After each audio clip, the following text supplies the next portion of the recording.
Ex Nihilo. Talking to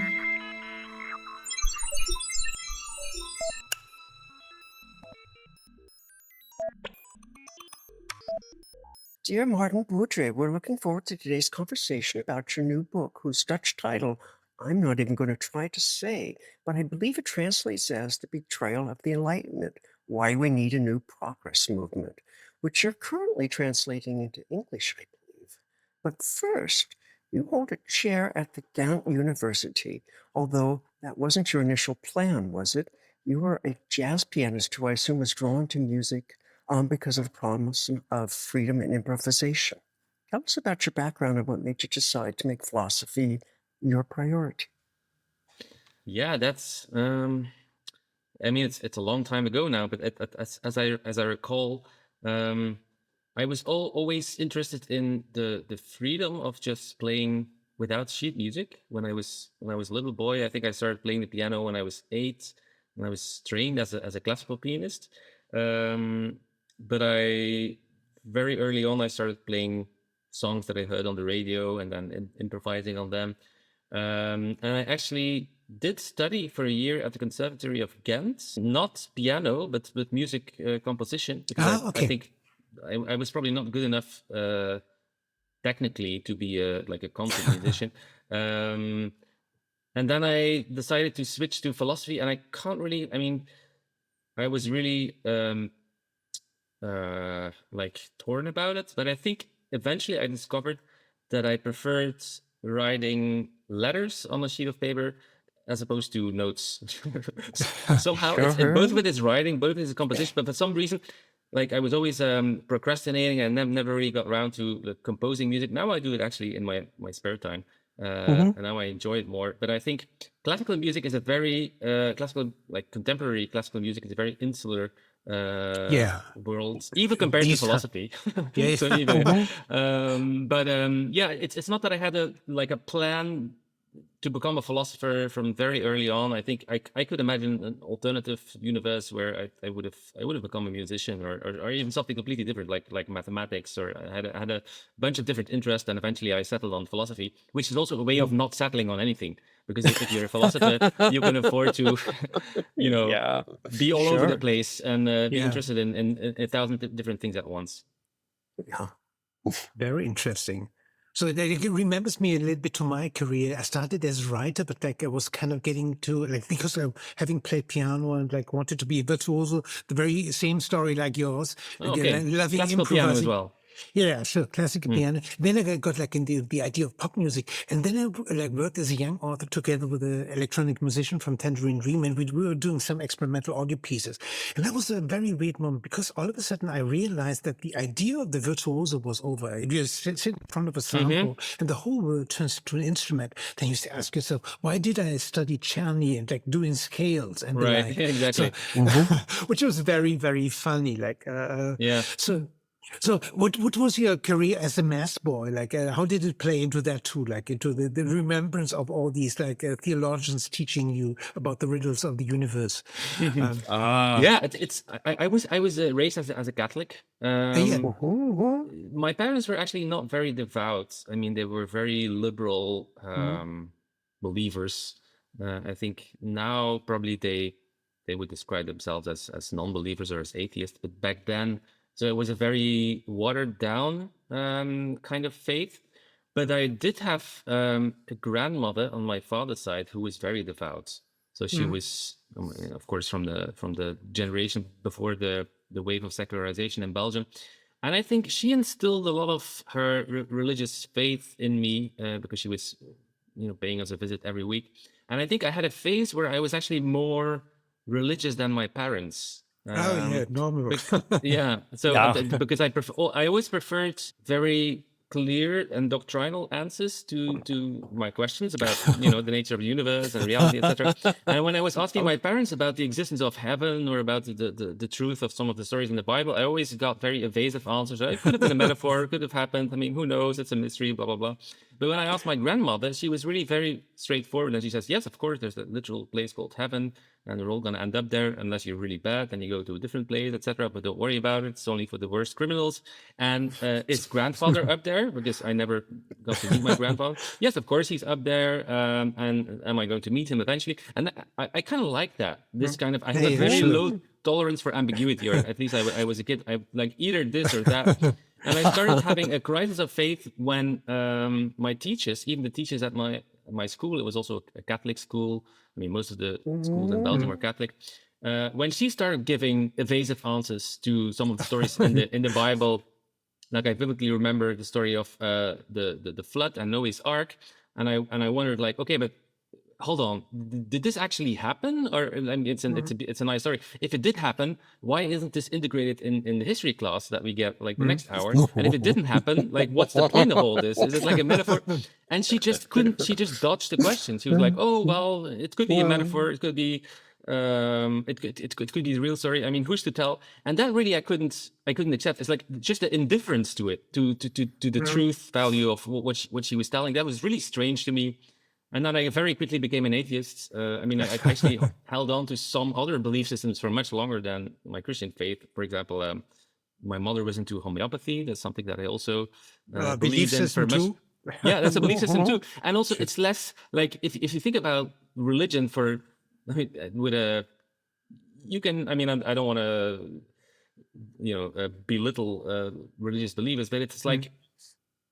From a logical point of view, it doesn't really take a lot of time to just say, no, this is just nonsense. This doesn't make any sense. Like, what is this? I mean, a creator that brings his own son to earth, who's also himself, etc.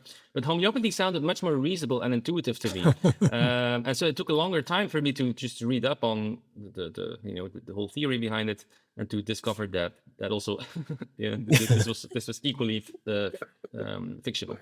But I sang in it. Indeed, I think that you mentioned that I was singing in a boys' choir for many years. Even after I became an atheist, I mean, I still like the songs. I still like to listen to the Fauré's Requiem, for example, that I used to sing as a kid, the soprano aria. I still love that kind of music, but of course, it's completely detached from any sort of religious faith now.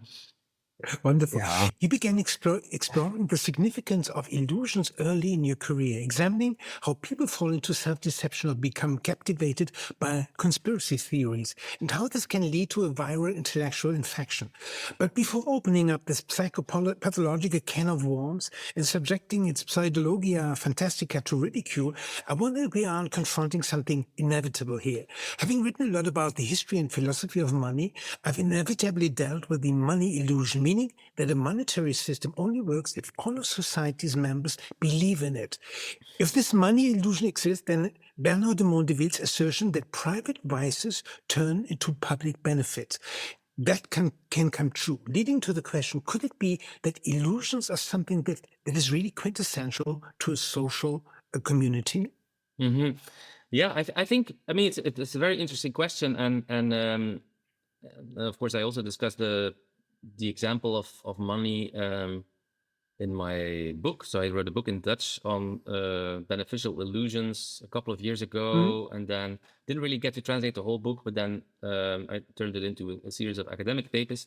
But I do think there's a very crucial difference between money, for example, and gods or believe in religion. Sure, something absolutely. that So I think we all agree that money is a self-fulfilling belief. So as long as everyone keeps believing that a slip of paper is valuable, then ipso facto it will be valuable. And that is because value in itself, I mean, as long as we're not talking about intrinsic value, value in itself is not subjective, but it depends on the views and the beliefs and the attitudes of a certain number of people. So some slip of paper could be valuable in one context, in one country, for example, or could be completely valueless in a different context. But God, I think, is very different in the sense that even if all of us believe in God, of course, at this moment we no longer do, but let's say in the Middle Ages, when Christianity still held sway, I guess. I mean, there must have been some atheists, but I mean, of course, it's very hard to know now. But even if everyone believes in God, that doesn't mean that God exists. That's a very different.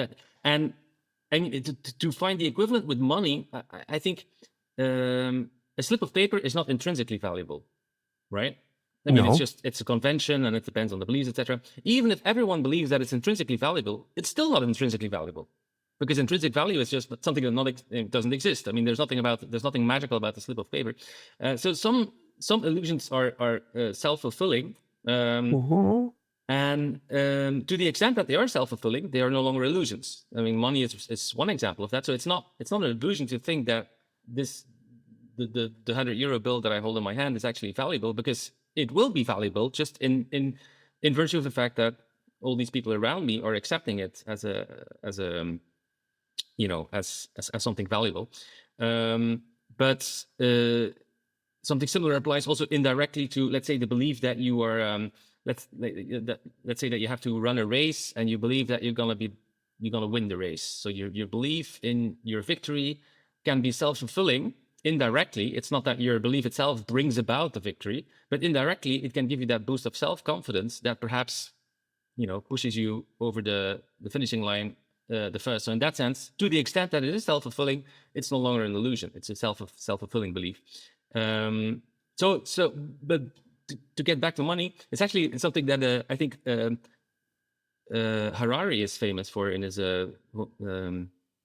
what's his Homo first book Deus. again? Homo Deus. Sapiens was the very first one, I think, where he Right, says yes, that like Sapiens. all cultures need fiction and illusions, and just as money is a fiction that just brings about its own reality, the same thing applies to God or even to witches. He used the example of witches, but of course, I mean, witches in the sense of people like women flying on broomsticks never existed, even if everyone believed that they exist. So this is a very different thing from money. So some beliefs are self-fulfilling, but I think, I mean, it's a category error to apply this to religious beliefs. I mean, there's a little detail to be added. Christendom has been very helpful for like creating like social institutions in regards of money in particular, which were kind of persisting. I said, for example, like in the Middle Ages, the Elizabethan theologians, they created like a construct like the fiscus, like the fiscal like institution, etc., was like built after the ideal of Christ. So being eternal, having not to pay heritage and the like, being like the ideal of the corporation, by the way, like which is, Right. and they had like this saying, quod non capit Christus, capit fiscus. What Christ doesn't grasp, the fiscus grasps. right? Yeah. Which, so you see, like Christianity was like a wonderful like exemplary of how capitalism comes into being. I would say, like in particular in regards of this money story. And even like the first indulgence straight letters were like, they had serial numbers because the Christ was confronted like with falsifiers and then counterfeiters. So they had like to make sure that this is like an emission coming from the Christ. So it was like the model for the American dollar, in God we trust. Trust, yeah. Yeah, exactly. Yeah, and also, although I suspect that, I mean, I didn't know about this story, so I'm thinking out loud now. Christianity was perhaps a useful scaffold for the emergence of capitalism. Yeah, but sure. even long before Christianity, money already existed in different forms. And perhaps with its own supernatural crutch. I mean, it's possible that people always had some beliefs about money that were, I mean, the belief that gold is intrinsically valuable, for example, or that, I mean, during the gold standard, that money always has to be backed up by a supply of gold. But at the very least, we can now say that this scaffold is no longer necessary, even if historically, you could make the same argument about morality. It's I don't really believe it, but there's an argument to be made that for morality to emerge, at least initially, you needed some sort of supernatural scaffold. People needed to believe that morality was, commanded by some supernatural being, and that they needed that sort of authority as a sort of supernatural watcher, somebody to keeps an eye on them, to make sure that everyone falls in line and abides by the moral standards of the day. Perhaps you couldn't have started right away with some sort of social contract theory of morality. But now, of course, we can get rid of those scaffolds, and I think something like that might apply to money as well, where initially it was necessary and then it became redundant as society made further progress.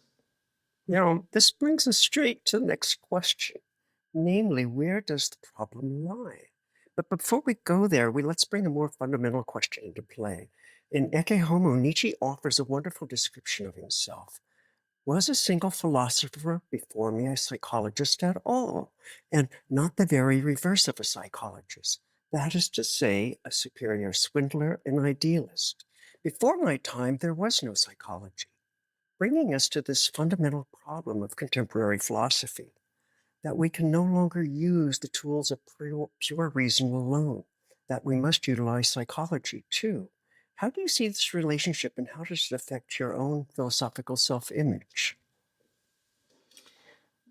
Yeah, I think I agree with Nietzsche here that I mean it would be great, and there's that if there was a strict separation that could be maintained between psychology on the one hand and philosophical argumentation on the other hand. I mean, for a long time there was this bugbear of psychologism, like the idea that you could conflate those two things, and there was this principle of trying to maintain a strict separation.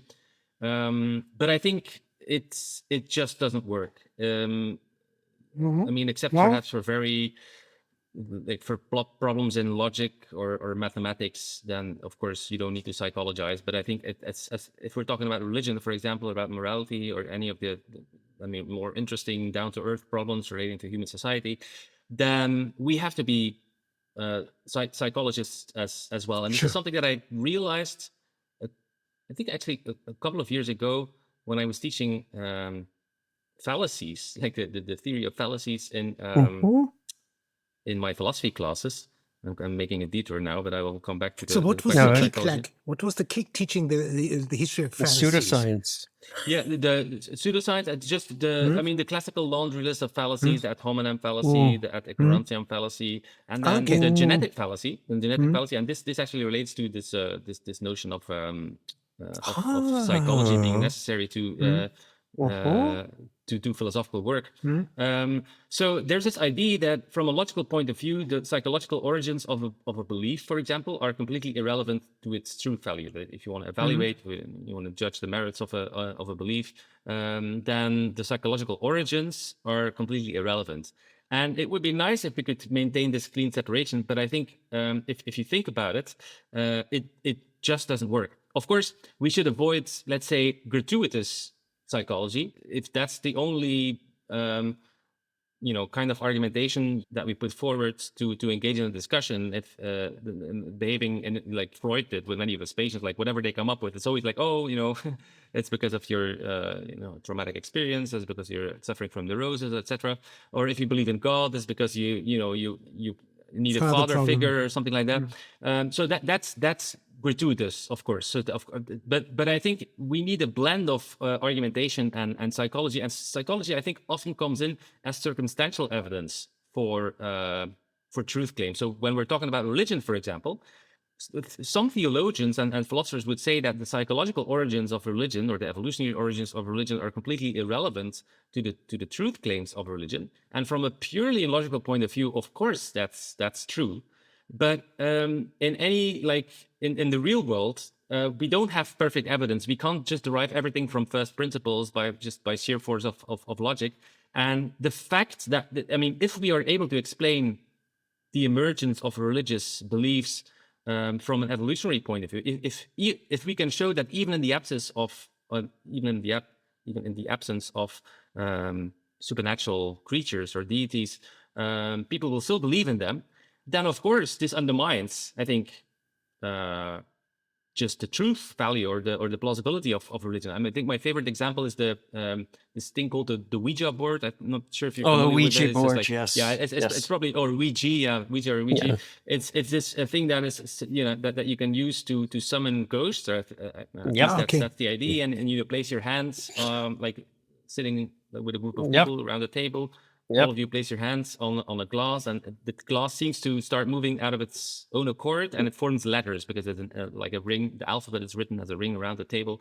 Now you could say the fact that we discovered something called the ideomotor effect, which is the subtle muscle movements that people make that they're not aware of. And so the fact that we discovered that does not necessarily logically undermine the existence of ghosts. I mean, it's still logically possible that the Ouija board is still summoning ghosts. But of course, even I think theologians would understand that the psychology here, like what is happening unconsciously in these people's minds, it's really relevant to judge the claims made by the Ouija board or by the believers. And I think by the same token, once you understand the psychological and evolutionary origins of religion, which is in a way what Nietzsche was trying to do, even though I think his particular story, of course, was has a lot to be desired. And the same goes to Freud. But I think the general arguments that you try to attack a doctrine indirectly by undermining its psychological foundation, by showing that it stems from a psychological root that is completely disconnected from its truth value. Yeah, I think that still holds, and that's one of the reasons why I stopped teaching fallacy theory, because the genetic fallacy, for example, it's a very attractive idea. It's the idea that the psychological origins of something are never relevant to evaluate its merits. And I think from a purely logical point of view, that's true. But in any kind of real life situation, it just doesn't fly. And something very similar happens, or it can be applied to a lot of the other fallacies in the textbook. So I kind of abandoned this belief in a strict separation between philosophy on the one hand and psychology on the other hand. You could have added the technological fallacy. I recall when you talked about it, a photographer telling, photography was invented to prove the existence of ghosts. Mm-hmm. You're right. Yeah. Which is the very funny thing. And the same goes even for God. Like Niccolo Ram, like in the 14th century, proved that he reschooled God, in fact, to be a clockmaker. Yeah. And then, like the 19th century, like God was by Charles Babbage, was reschooled to be a programmer. Exactly. So you could use there's a weird link. But now we change topics, like deep change of topic. Looking at the present, we can indeed observe something like a deep intellectual eclipse. And in this sense, October the 7th, which the decolonization front greeted with occasional exuberance, if not frequent delight, was something of an eye-opener for you. You've spoken on the Killet podcast about the biggest taboo in academia, Israel. Having been there after October the 7th, you were able to form your own impression. Tell us about your trip and why many of our supposed progressive contemporaries have taken refuge in anti-Semitism. Yeah, and actually, there was a segue from the previous topic, because I think so. When the 7th of October happens, initially I was not really shocked, because I know what jihadists stand for. I mean, you've seen terrorist attacks in Brussels and Paris, etc. Yeah, in Paris. So I'm not Jewish. I don't really have any relationship with Israel prior to 7th of October. So initially, I was not. I mean, of course, I mean, there's so many horrible things happening in the world that it's hard to keep up.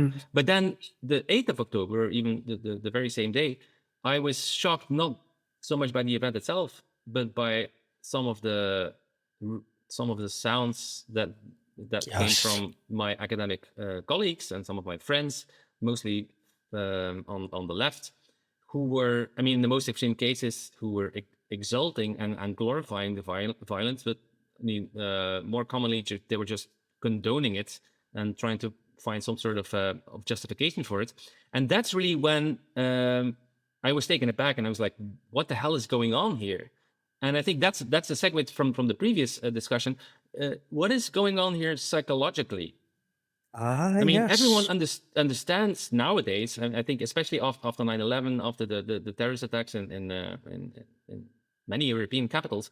I mean, before the 7th of October, I thought by now everyone understands the danger of jihadism, right? I mean, there was a long time, perhaps, where it was difficult for progressives to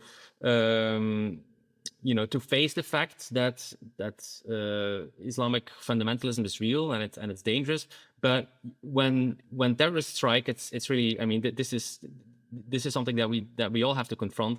And I thought that all of us had collectively agreed that jihadism is a dangerous ideology that we should destroy. And then the 7th of October happened, and all of a sudden that knowledge seems to have vanished overnight. Yes. And the question is, where does this come from psychologically? Because it's not coming from a failure to realize the danger of jihadism, because when it's happening in Brussels or in Paris or in Berlin, everyone understands what the problem is. But somehow when the very same thing happens in Israel and in the, within the Green Line on internationally recognized territory, then there's something in the mind, in the progressive mind, that activates a completely different mindset, a completely different set of concepts and terminology, and all of a sudden it becomes a struggle against colonialism and apartheid and imperialism, etc. So it becomes something very different. And the reason why I think that, to get back to our previous discussion, I've had a lot of arguments with friends of mine, for example, just about the facts, about the whether or not Israel is committing genocide, whether or not there is a famine, if there's a famine, if it is organized by Israel, if they were using hunger as a weapon of war. And of course, I'm still willing to have those discussions. But I must admit that at the back of my mind, I'm constantly wondering and trying to figure out, and sometimes also bringing it into discussion, where does this come from psychologically? Because there is really something very bizarre going on here. And either it's anti-Semitism, or it's anti-Westernism, or it's post-colonial thinking, or it's a guilt of the Holocaust, like it's just a hangover from the Holocaust. And I think it is important to raise these psychological questions, to understand what is going on. I think to support just the logical arguments and the evidence that you bring forward. And I guess it's also the reason why this is so interesting to me, because I am trying to somehow peer into the minds of these people and trying to understand where they're coming from, and also in a kind of charitable way. So anti-Semitism, for example, would only be a last resort, because I don't really think that many of my progressive friends are really anti-Semites. That's perhaps an explanation that is too easy, because that would come completely out of the blue. Like how suddenly, like overnight, what is this? Is it because they're not religious believers? It's not Christian anti-Semitism. Of course, they resent fascism and Nazism, and I mean, it's a further distinct from their minds. And I think they would say in all sincerity that there's no anti-Semitic bone in their body, but then psychologically, like what's going on here? That I think is really a fascinating question. Apart from anything, everything else that is happening. Of course, it's a horrible war, and I wish, like, every day I'm hoping, or if I were a believer, I would still be praying, but I'm not. So I hope that it will be over. But it keeps dragging on, and so depending on what you want to discuss now about the war, like I wrote this piece in Quillette, trying to understand the ideological underpinnings of this anti-Israel movement, and I also visited the country. I think you alluded to that. I refer to that. Yeah, so perhaps I should explain how that came about, so how I ended up visiting the country. After the 7th of October, I started writing about Israel, because I felt that no one else was doing it, at least in Belgium. So I always try to ask the question whenever I want to write about something, whenever I feel the compulsion to write, like, do I really have anything to contribute? Like, is what I say redundant? I mean, doesn't other people have written this? Is it something that, or is it something that for whatever reason, like nobody believes, or nobody feels the desire to write about?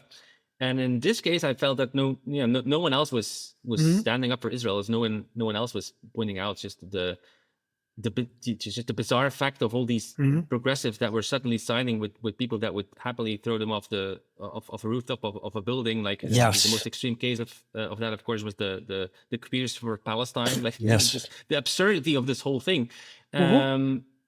So I started writing about it, and then, of course, I attracted the interest of some Jewish organizations or pro-Israel organizations. I attended the conference in Krakow on anti-Semitism in universities. That was after the boycott of my own universities, which I really they severed all the connections. Sorry? They severed all the connections, as you wrote. They severed all the connections with all their Israeli partners. And then after that conference, I was approached by someone from EPA, from the Europe Israeli Press Association, to join them on a press tour in Israel. And at first I was a little bit reluctant, because I'm not really a journalist. I mean, I don't really have any experience. I mean, once in a while I wrote a piece that could be described as journalism, but I mean, mostly I just write op-ed pieces. And at first I just referred them to some of my friends who actually write for newspapers. But of course, as you can imagine, nobody wanted nobody wanted to touch this with a 10-foot pole, because it had, it had the word Israel in the title, even though it's independent from the government. And then I reconsidered. It's like, okay, if no one else will, I'm going to do it. Then I guess I'm going to have to do it. My only condition was that this was independent from the Israeli government.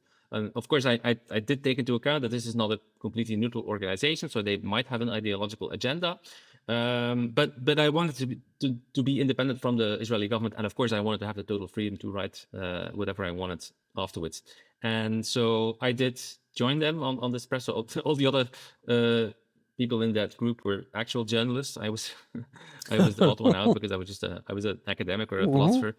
Outsider. And the piece that I wrote was not really about the war, but about Israeli society and basically addressing the claim that Israel as a society is based on apartheid, or on the idea of Jewish supremacy. So that's the claim that I was trying to dismantle in my piece. Of course, I mean, with hindsight, I was a little bit. It's perhaps true that the timing of the piece, I mean, with the war going on in Gaza, etc., you could say that it's somewhat unfortunate, because even a liberal democracy, even if it's not an apartheid state, I mean, they could still be committing war crimes. They could still be even committing genocide. One thing doesn't rule out the other. So by by heaping praise on Israel while this war was going on, I mean, perhaps there was a question of unfortunate timing. But I've written on the war itself also at numerous occasions. So it's not that I'm trying to avoid the topic. But the piece that I did end up writing for Quillette was more about Israeli society, and not really about the war in Gaza. Well, you are, which we find genuinely admirable, a fearless thinker who's tackled complex issues with such nuanced ataraxia. Issues like nuclear energy, which you're positive about, migration, whose downside you don't deny, and population decline, which, contrary to Paul Ehrlich's population bomb, will present significant challenges to industrialized countries. It seems like all of these are considered taboo in academic circles, a mental barrier that, if broken, is immediately followed with the accusation, are you working for the extreme right? Raising the question, how is it possible that scientists, and in their wake, the entire classe politique, can refuse to acknowledge these uncomfortable realities?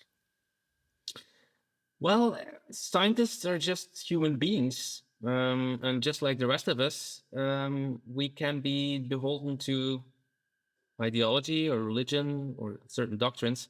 As it happens, for a variety of contingent historical reasons and sociological reasons, most academics tend to be on the left nowadays. Yes. And that's why many taboos in academia are in line with left-wing ideology. It's not that left-wing people are more prone to liberalism or to dogmatism. It's just that whenever you put a group of people together that share the same ideology, you get these kinds of social dynamics. You get you will face certain social consequences if you speak out against the pro-Palestine movement, for example, or in favor of nuclear energy. I think you would be hard pressed to find any university or any department that is dominated by conservatives nowadays. But I think if you go back in history, of course, at some point the university was more of a conservative institution. And then, of course, you see the same thing. Then climate science was something. Now climate science is something controversial or like hard to digest for right-wing people. Evolution, just the evolutionary theory, of course. I mean, yes. As I don't have to explain to you, it's something that sits uncomfortably with certain religious doctrines. So obviously, I mean, even now to this day, there's still some resistance to evolutionary theory from religious quarters. So I think the fact that some things are taboo at universities and some other things not at all, is very much a function of ideology. So if you're in a different context,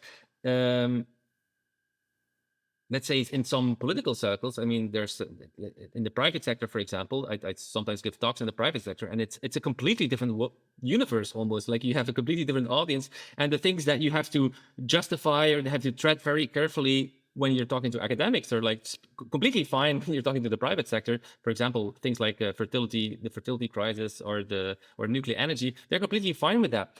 But then some other things, when it comes to I don't know, what would be a good example?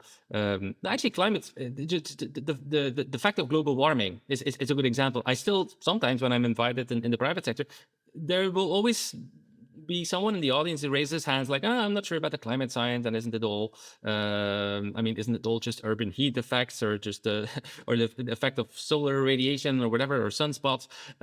So in those environments, climate science itself, the fact of anthropogenic global warming is a taboo. So I mean, it's funny that even something like, let's say, the difference between man and woman, and that's a good example, because it's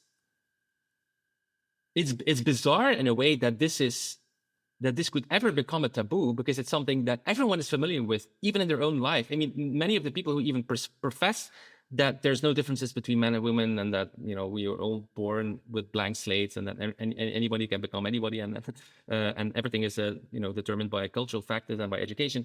They don't really believe it deep down. It's really something. It's like Orwell said, like, no, you really need to belong to the intelligentsia to believe something as stupid as believing the blank slate. No ordinary person could be such a fool. So it's completely uncontroversial for anyone else, even from the left and the right, people who are not like steeped in certain academic theories about cultural determinism or social determinism. But for everyone else who has children knows for a fact that that biology matters, and that there are differences between little boys and little girls.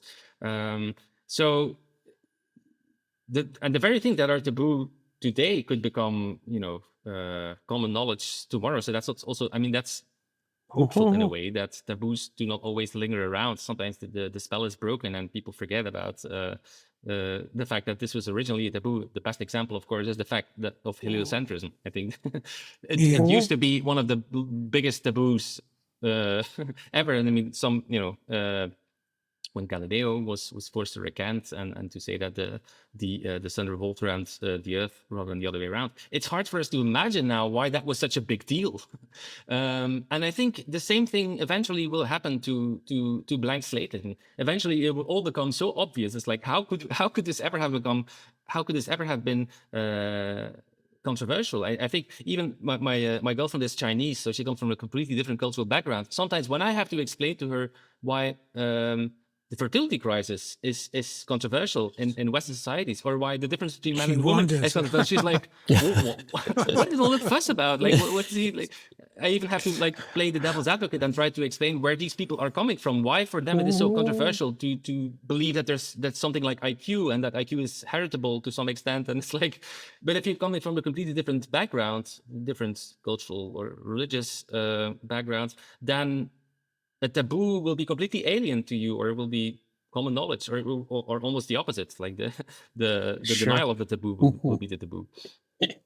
What amazes me, nevertheless, like being a little bit more aged, like Hopkins and me, we are both from the boomer generation, etc. So what really amazes me is like the inquisitional mindset of a lot of like young people. So I had a long conversation with a young woman who was just like a testimonial to the the crisis which broke out at Columbia University at the 8th of October, and the very day, like there was like an encampment going on, and even like a lot of professors were like camping on the campus, etc., and coining words like Zion Nazis, which like I never heard before. And then you look at it, so this is really inquisitional. Like, so I mean, blank statism is one thing, but like if you need something like an enemy which you have to kind of like expurge from the political discourse, this is something new. And like even I would say even in the 70s, which were kind of very fervent in political discourse,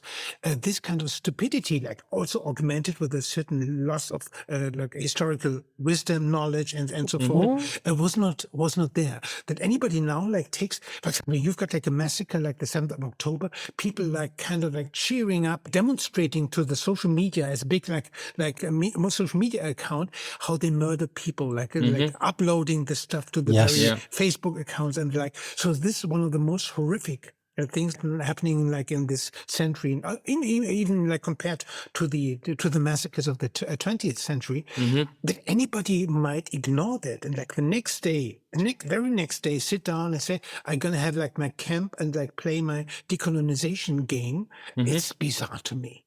It means like a loss of reality. I have no other or words even for that. rip off the posters of the hostages. I mean, this is even. Yeah. I think it's from a psychological point of view. What is happening?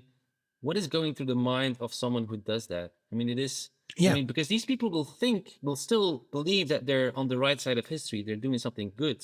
Because they think that the poster itself serve as justification for the genocide and its propaganda, and therefore it's a good thing to rip off these posters. But even so, I mean, it requires a lot of elaboration to just understand where these people are coming from. But again, I don't really think it's unique. And also, like from a historical point of view, I mean, I was born in 1984, so of course I didn't live through the 70s or even the 80s. So I don't really have any firsthand experience of that period. But I'm always a little hesitant. That's perhaps my bias. I believe in progress. So whenever I hear a claim about in the good old days, people used to be like, are you sure in the good old days? And even when it comes to universities, I mean, one thing that I do remember is that the infamous Zionism is racism. UN resolution is from 1973, I think. I read a lot of crazy stuff happening at universities in the 70s. In the 70s. Identity politics began in the 70s. Sure. Yeah, sure. Sure. And so I think some sort of lunacy or fringe belief has always existed at university, and perhaps has always had a place at universities. And I also, when I was delving into this anti-Western ideology that I think is like the most important driving force between the demonization of Israel today, I also discovered quotes like what's his name? Stokely Carmichael. Stokely Carmichael. How do you even pronounce that? Stokely Carmichael. Right? Yep. He said something to the effect of, down with Western civilization, or Western civilization is the root of all evil. And then it also occurred to me, like, this is not completely new. Perhaps it's the specific manifestation that we're seeing now, which is of course also a response to a uniquely horrible massacre, something that really doesn't have a precedent in the history of Israel. But the underlying ideology is very old. So I think I share your intuition that things have been getting worse at universities, and that when I started, it's very like at my own department, at my own university, that there was more academic freedom back then, and that I could, and I didn't encounter like these deluded people, or this level of ideological capture as frequently as I do nowadays. But it's very hard to tell. So we have to keep in mind that we tend to forget about all the other crazy stuff that happened back then because it's no longer relevant. But perhaps one specific kind of craziness has been replaced by another one, by a different kind of craziness. Yes. Lunacy itself, of course, it's a psychiatric term. Of course, I don't believe that these people are like suffering from a mental disorder. Obviously not. I mean, that would be. Some of them. Even if you use like a Foucauldian term, like talking about the panopticon, you could say, okay, something's new. So we've got social media, we've got the panoptics of supervision and the like. So all of a sudden, like in our society, all these like little in-groups, they survey themselves in a way which is unprecedented in many ways. You see, the digital revolution really changed like social relationship. I mean, you see like the big depression crisis under young people, etc. And like this is something new. Like like making this in groups way more like homogeneous than in the old days, which is like what we have like when you talk about the leftists, etc., Yeah. dominating this whole scene. Like it has very much to do with the presence, everybody like judging you on social media and the like. Yeah. Thinking back on my own time at university, I have to say that academia has really undergone a kind of erosion in recent years, that people have become silent, joining majorities for ignoble reasons, or shying away from anything remotely uncomfortable for their careers. George Orwell once said, if freedom means anything, it means the right to tell people what they don't want to hear. We recently had a conversation with Peter Fleming, who wrote a book called Dark Academia. And during it, he admitted with a sigh that in today's world, he couldn't recommend an academic career to young people. How do you see academia's future? Yeah. I share that sentiment. I don't really recommend at least a career in philosophy to anyone. I mean, if you're going into climate science or into engineering or mathematics, that I think I would still recommend. I think there's still excellent work being done at universities. That's exactly why it's such a shame that Trump in the US is like horrible. engaging in this form of collective punishment. I mean, he's throwing the baby with the bathwater. I mean, I also have my complaints about Harvard University, but I mean, this is so draconian. This will cost human lives if we're just defunding mRNA vaccination research, for example, or even particle physics. I mean, this will set back scientific advance by many years. The question is, the current state of academia. Let me give you one example of, I think, where we actually made some progress. 10 years ago, when I was writing about nuclear energy, there was almost an omerta around it, because people were so smug and complacent about it that no, this discussion is finished. Everyone knows that nuclear energy, it's dangerous, it's way too expensive, it's prone to accidents, it's damaging, and it's polluting to the environment, etc. So that was really an uphill battle when I started. There were really some also reputational consequences when you supported nuclear energy. Basically, also on the political level, every political party except for the far right had agreed that nuclear energy was was the energy source of the past. I saw a huge like a sea change in beliefs and sentiments about the nuclear energy in the past 10 years. And I think, I mean, I don't want to exaggerate, but I think we pretty much won that victory. And then nuclear energy has become completely acceptable now, or respectable, as a politician, as an academic. I mean, it's not completely, it's still somewhat of an ideological, contentious issue, of course, but it's nothing compared to 10 years ago. So a lot of people, so we have really succeeded in changing a lot of minds. So that's one respect in which I think the universities or academic world has made progress, that evidence and reason and truth has prevailed eventually, that if you really care about climate change, I mean, you should stand on the barricades. You should be the first one to defend nuclear energy. So finally, that insight has seeped in. When it comes to a lot of these other things, I think that we're seeing a change in the opposite direction.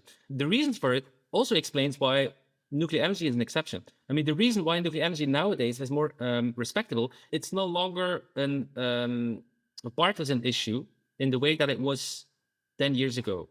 10 years ago, nuclear energy was almost like it was right coded. Like if you were in defense of nuclear energy, probably you didn't even believe in climate change in the first place. I think because of a lot of progressive people with impeccable left-wing credentials started speaking up for nuclear energy, it has become more of a neutral thing. So it's become less partisan compared to 10 years ago. But when it comes to a lot of other things, unfortunately, the opposite has occurred. And I think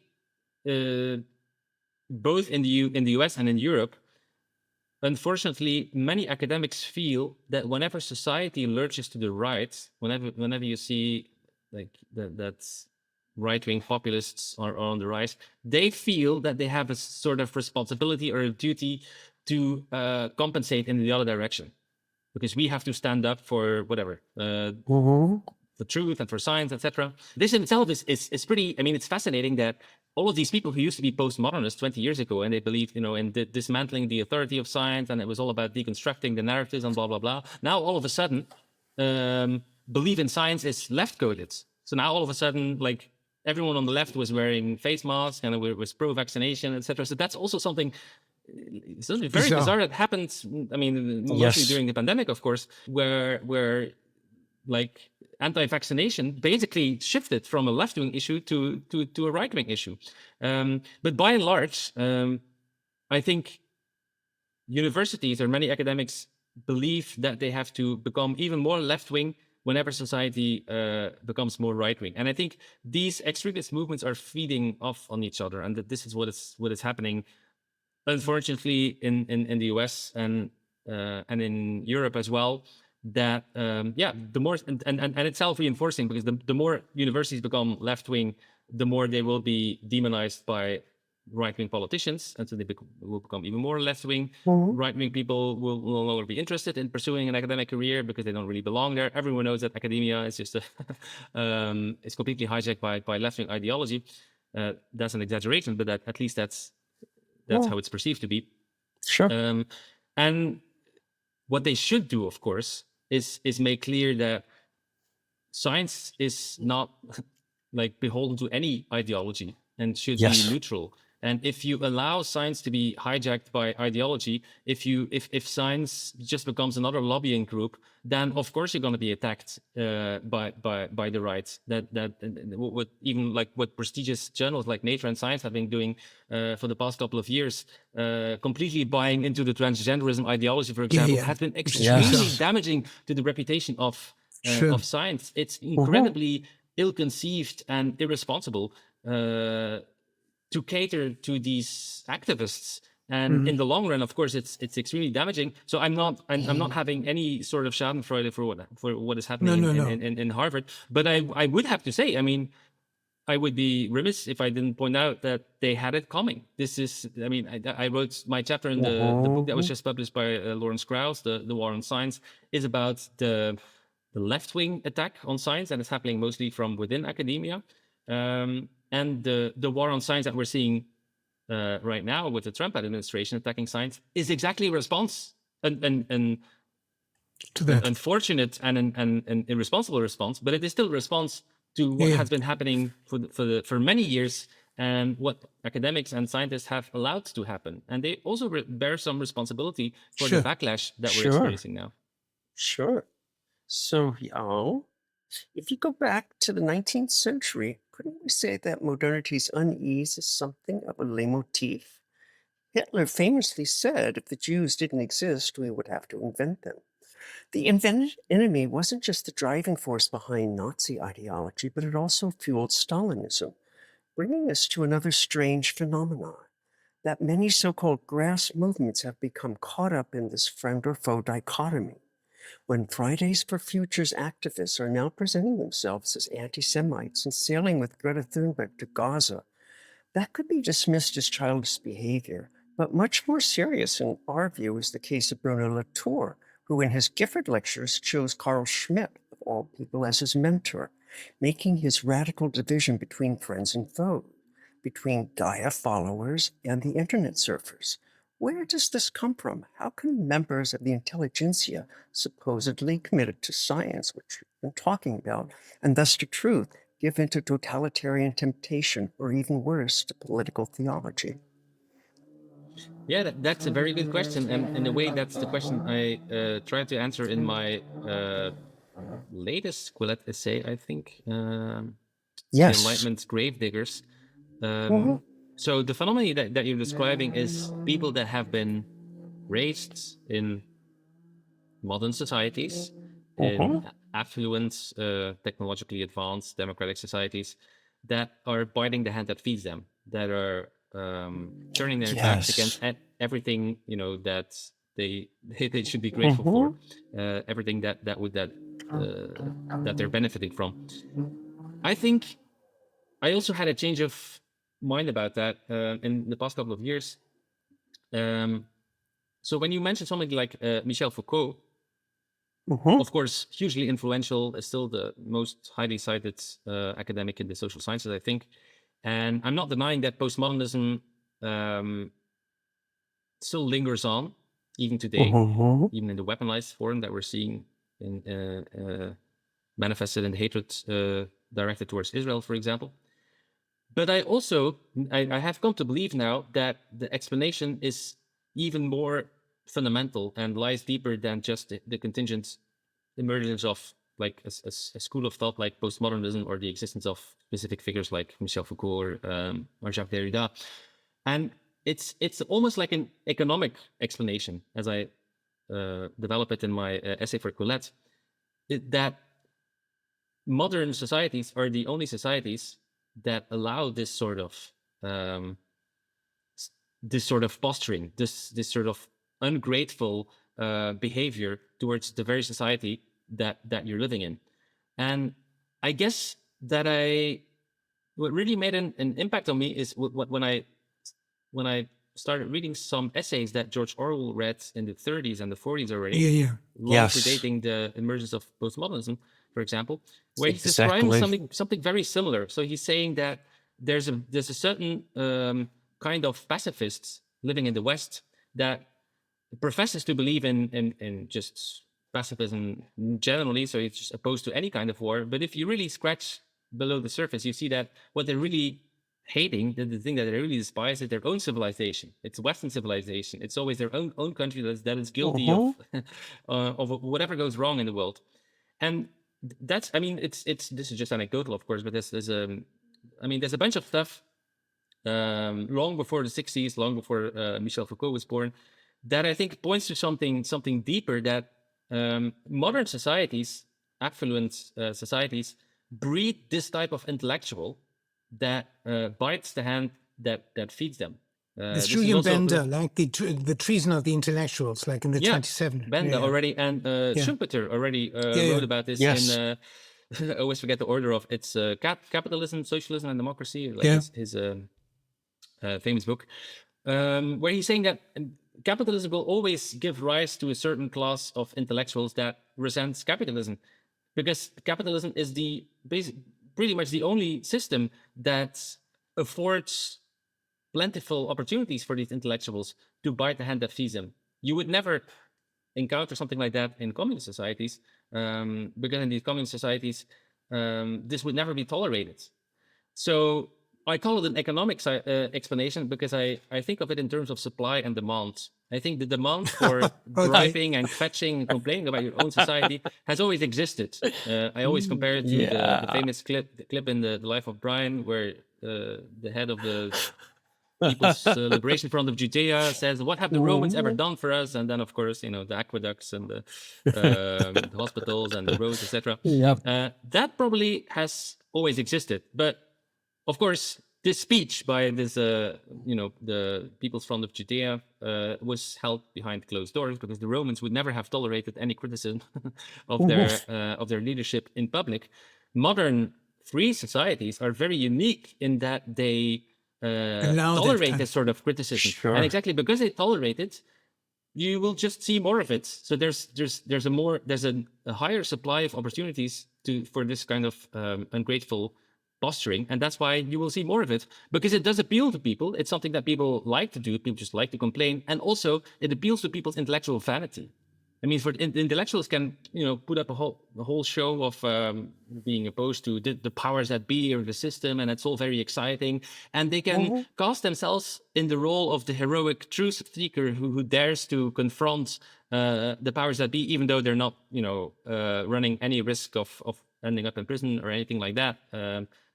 Michel Foucault and Bruno Latour and Jacques Derrida, of course, were just living very comfortable bourgeois lives. They were pampered by the very system that they spit out, and that's exactly why they just kept doing that.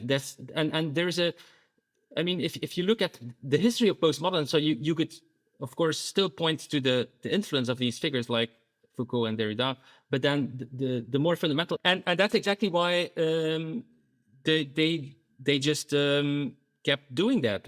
And there's I mean, if you look at the history of postmodern, so you could, of course, still point to the influence of these figures like Foucault and Derrida, but then the more fundamental And I was deeply influenced by Foucault in my young years. I was like reading like his like Order of Things, was very fascinated by it because like Foucault laid out something like a social subconscious in a way, like what he calls dispositif later on, like in the Order of Things, he speaks of a code of representation. You can say like there's no like the subconscious, like it's treating everything everywhere, etc. in many ways. Later on, like in my own writing about the machinery, etc., I coined like the term psychotopes, just to say, okay, our subconscious is not our privacy, but it's like kind of like a social one, like it's out there, etc. So we have to deal with interjections, etc. But nevertheless, it's really interesting to study the fallacy of Michel Foucault, because like when he speaks about the history of representation, he forgets about the beginning. It begins in the 17th century, like Delacroix, like this painting, this famous painting, etc. Like the stories beginning at the court of the emperor, etc. So he doesn't see the anamnesis of it. Like he's like even betraying his own archaeology of knowledge, etc. in many ways. Same thing goes on like when he like later on like made his big turn into the history of sexuality, all of a sudden beginning with pedagogy, etc. But he didn't go back. So like he could never explain the beginning of something. So he makes like the psychotope, or what he calls like a dispositif, a machine of power. And a machine of power is turning everything into like a zero-sum game. It's like, so you got the owners of the machine and you got the victims, you got the perpetrators, and that's the big seduction that Foucault gives to everybody, because like, all of a sudden you get like a big social subconscious, but you are so insightful, so woke that you're not part of it. You look through it, like you're like an analyst, like, but nevertheless you can assault everybody else, like being part of the machinery, etc., which is a weird moment, like. But this big delusion is, for example, if you take representation like as a logical term, like in the 12th century, it was the database of all the saved souls in heaven, the book of all the saved souls in heaven. That meant representatio. And then you ask yourself, really, that's very interesting. It's not like a power machine. It's something like looking for heavens. And that's the story Foucault does not sell. He makes it a power game, and the power game makes it so dangerous, I would say. Yeah. I absolutely agree, and I think apart from everything that you have mentioned, and the seductive power of Foucault's theory, and the appeals to the intellectual vanity also of his audience, the idea that I'm the only one who can see through the system. Because this is basically what Foucault and all the other postmodernists are doing. They are exempting themselves from the fate of everyone else. Like everyone else is just indoctrinated by this system. It's like a prison that you cannot escape from, except for us, of course. I mean, we can see through it. It's an extremely seductive story, whatever the details. Because Jacques Derrida, of course, tells a whole different history, and also a self-serving history, where he's the one who will finally reveal what has been going on in Western civilization, the logocentrism, as he calls it, and he will puncture the illusion. He will just see through it, or just hide the veil, like just to tear away the veil. Yes, the veil of truth. The veil of truth, and really reveal what is going on beneath the surface. I think, apart from all the details of the. Yeah. He seeks also refuge in his on law, etc. He seeks also resort to like a refuge with Carl Schmitt, Derrida, which is crazy story. Then in Carl Schmitt is a very strange. Sometimes Carl Schmitt is trotted out as an example when I'm having debates with colleagues of why universities are not. Don't have a left-wing bias, because we have this Nazi Carl Schmitt and Heidegger that we take seriously. I mean, Carl Schmitt has been laundered or whitewashed by what's her name, Mouffe and Laclos, and there's a specific story to be told about why Carl Schmitt is taken seriously by left-wing thinkers. But to get back to Foucault and Derrida, I think there is something even more fundamental going on, and this goes even beyond the postmodernists, is that philosophers have this tendency, this conceit of believing that the whole of history can be explained in intellectualist terms, in some sort of abstract development, something that you can, something like there's a pivotal moment, or it's 17th century, something happened in the nature of representation, or suddenly, or it's for Derrida, it's about the primacy of the spoken words that suddenly, becomes a part of modernity, and so there's something momentous that is happening, and that trickles down to basically the whole of society, the whole of civilization. And there's something that it's very appealing to philosophers, of course, because it means that you can explain the whole world through philosophy. Latour does the same thing. He's saying that like modernity is basically you have these intricate diagrams, and it's about relation to, you have nature on the one hand and man, and then it's extremely fascinating. I mean, it's all bollocks, but also psychologically, we're getting back to Nietzsche's question: why does it appeal to philosophers? Why does it appeal to just to believe that you can explain the world in philosophical terms? Also, I mean, take these people who believe that Descartes was just like the either in a positive way or in a negative way, he was like a pivotal figure in history, like as if dualism, as if the belief in mind versus body didn't exist before Descartes. It's just the idea that philosophers basically are the key to understand history. It's an extremely self-serving belief for a philosopher. That was the reason why I wrote my first book, The Metamorphosis of Time and Space, because I was just analyzing the metamorphosis from the mechanical clock to modern digital computer, etc. And I saw like Descartes was 5 centuries late. Like, so the mechanical clock was in action like in the 12th century. So Descartes, when we talk about the mechanistical worldview, like 17th century is Descartes. Like he comes back. He's a latecomer, 5 centuries, and so like this metaphysical seduction by the philosophers being seduced by their own stuff, etc. That's a real psychological getting problem, high on their own supply is the phrase. No, it is, and this is really even beyond the postmodern. This is something that you encounter over and over again. And it's also appealing because of its simplicity. If only this thing hadn't happened, if only this book hadn't been published, or whatever it is, then the whole of Western civilization would have taken a different course. I think it also underestimates the just human nature.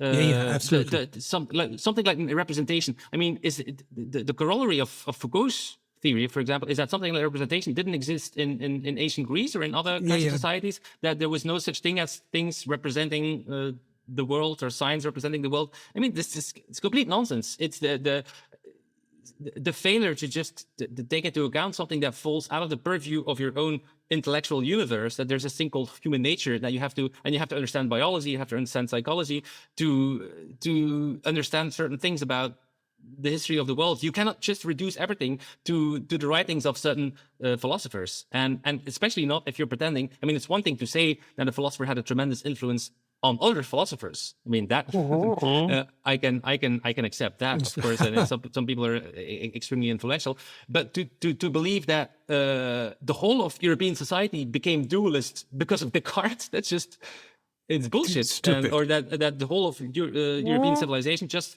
made a wrong turn when it comes to representation. I don't even remember the specific details of Foucault's theory, but it's a non-starter for that reason alone, that it just it reduces everything to philosophy, or just to abstruse intellectual things.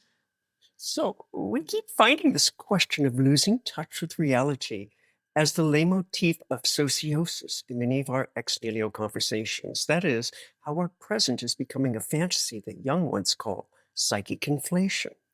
People no longer talk about what is, but instead deconstruct, supervise, and correct words.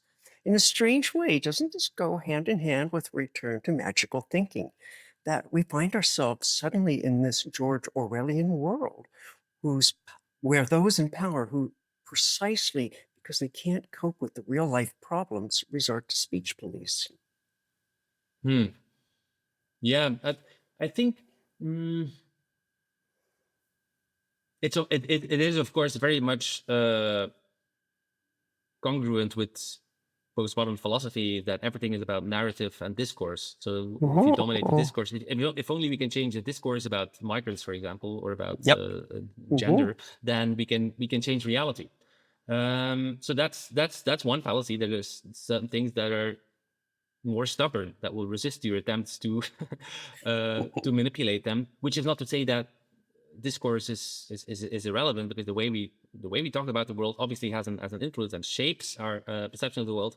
But the world itself is an independent thing, and human nature is an independent thing. You cannot just change human nature by changing words, by just saying trans women or women or whatever it is, or sexist spectrum or stuff like that. There is something stubborn that will resist those attempts. But even apart from that, there's something else going on that is, again, interesting from a psychological point of view. Many of these attempts to redefine words or to just change the words that we use for certain phenomena seem to me to be arbitrary. And I'm going to give you an example that you may not be familiar with, because it's a Dutch example. I'm not sure if something like that. I speak German, so like it's not. Yeah. So I wonder now. So you in Dutch we have two words for white-skinned people, Europeans, Caucasians, whatever you want to call them. One of them is just wit, which is basically white in English or in Anglo-Saxon languages, and the other one just derives from the French blanc, which is basically blanc. Okay. In French, you only have one word, blanc. In Dutch, you have the choice, and for a variety of reasons, blanc was the word that was used for Europeans up until a couple of years ago, right? Wit is really something that you use for a sheet of paper, or there's many different contexts and in certain expressions and idiom. And blanc is what you use for skin color. But exactly because there is an alternative term, the activists have someday collectively decided that from now on, blanc is no longer to be used because that's a sign of white supremacy, because it's you can associate it with purity, with pristine, something that is pristine, blah, blah, blah. And so all of a sudden we have to say wit, and it becomes a signal of allegiance to this political identity that you say wit instead of blanc. And if you refuse to, then the word blanc, of course, becomes a signal of identity in its own right. It becomes a signal of right-wing or of conservative identity, of opposition to this woke ideology. And I've always, at some point, it occurred to me that if history had played out differently, and if all of us had been using the word wet, which is basically the French word for white-skinned people, let's say, then the activists just would have made exactly the opposite demand. Then they would have said, now we can no longer use wet. Now we all have to switch to blanc, and if you're not, then you're racist, and then you're blah, blah, blah. And then you're buying into the notion of white supremacy, etc. So there is something arbitrary about it, which basically means that, I don't want to sound too Foucauldian, it's all about an exercise of power. They just, they want to, every time they have to make a new demand, and the moment that people comply, and some people will not comply, of course, they just they change get a rush of satisfaction. Sure. Because they know that they can hold this power, and they can separate the the sheep from the goat. What's the biblical phrase? Oh, the sheep from the righteous herd. people from the sinners. And in a way, you could do it in any way you like. I mean, the signals of political allegiance are to some extent arbitrary. You could choose anything you like, and it can serve as a signal of political allegiance if everyone else believes that it does. It's a little bit like money in that sense, that everyone believes that if you say the word white, then you signal that you belong to a specific political tribe. Then ipso facto, that will be the case. That will become the case.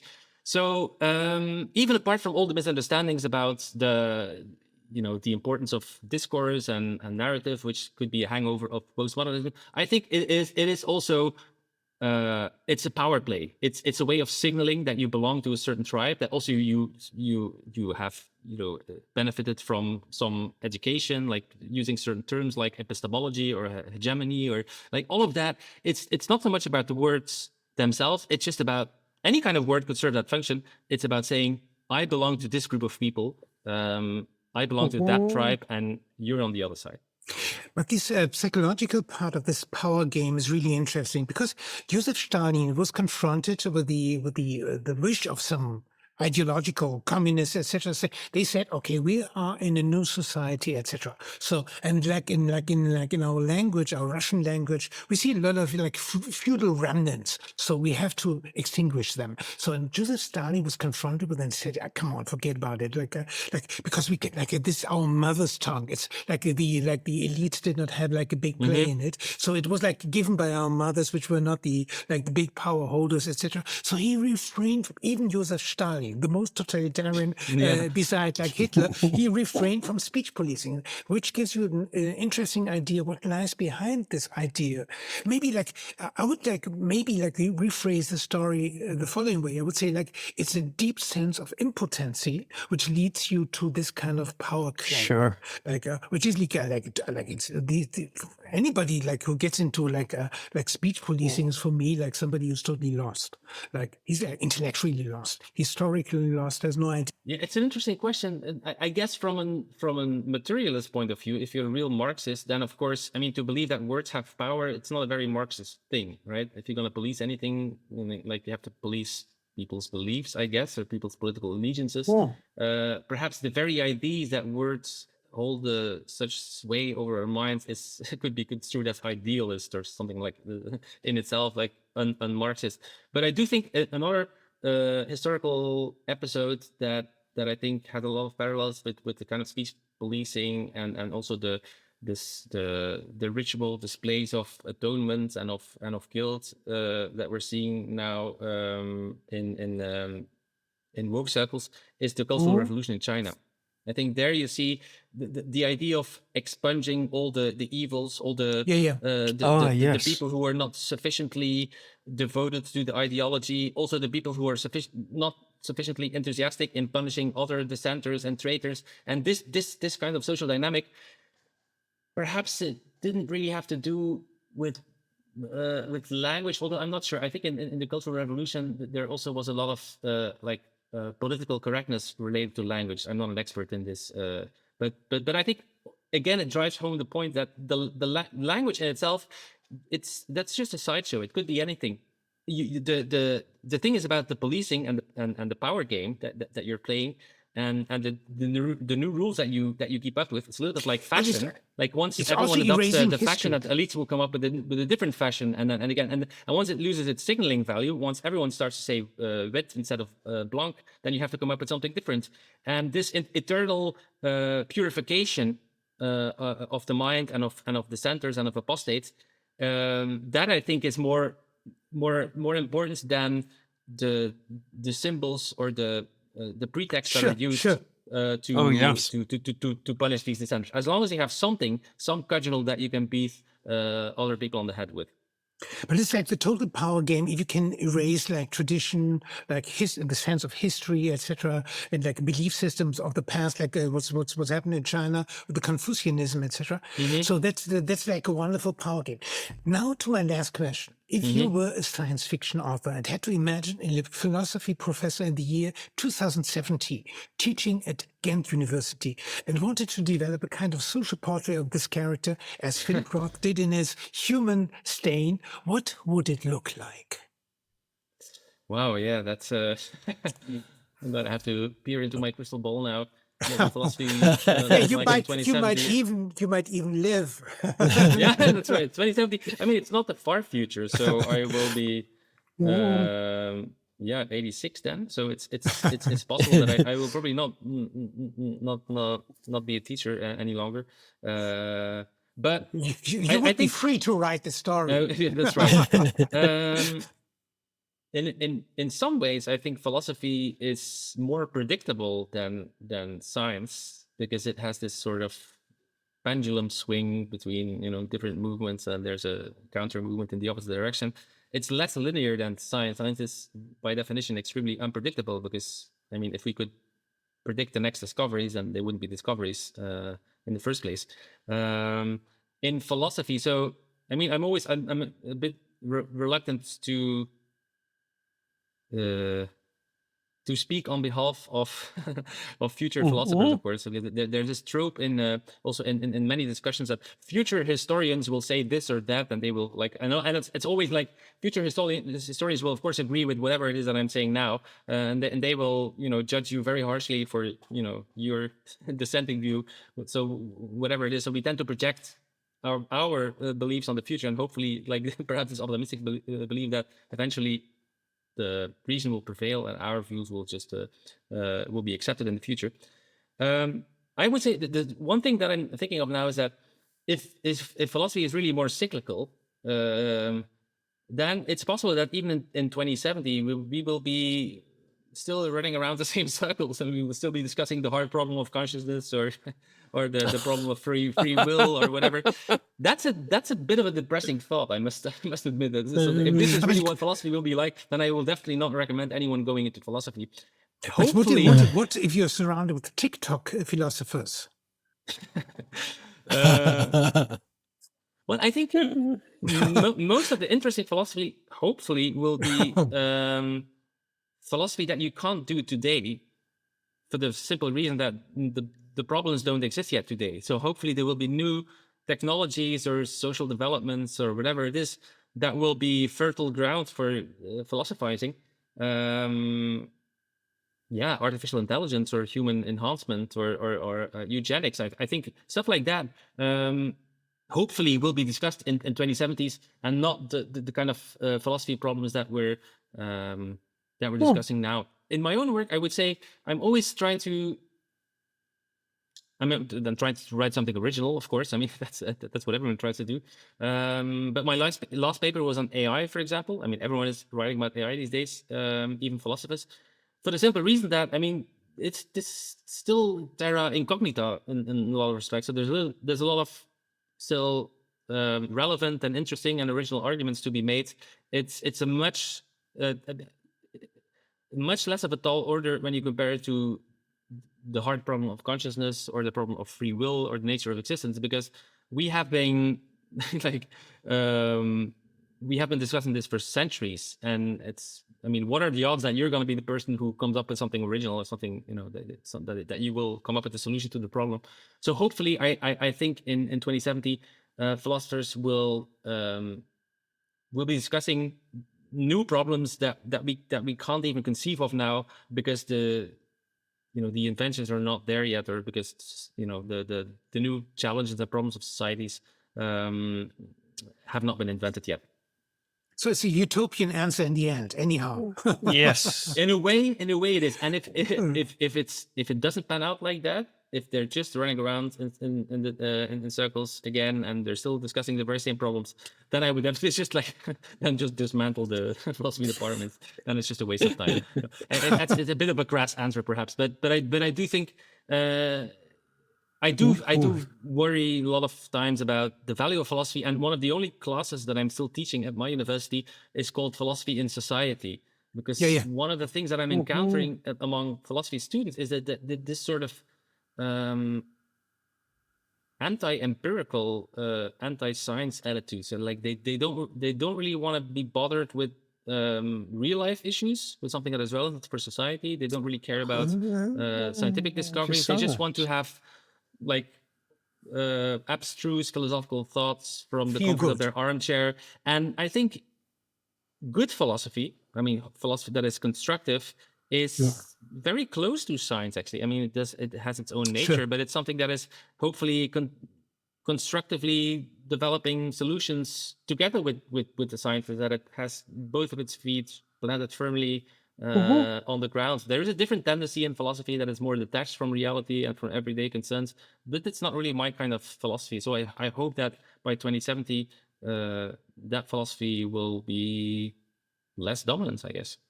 Maarten, thank you very much for this conversation.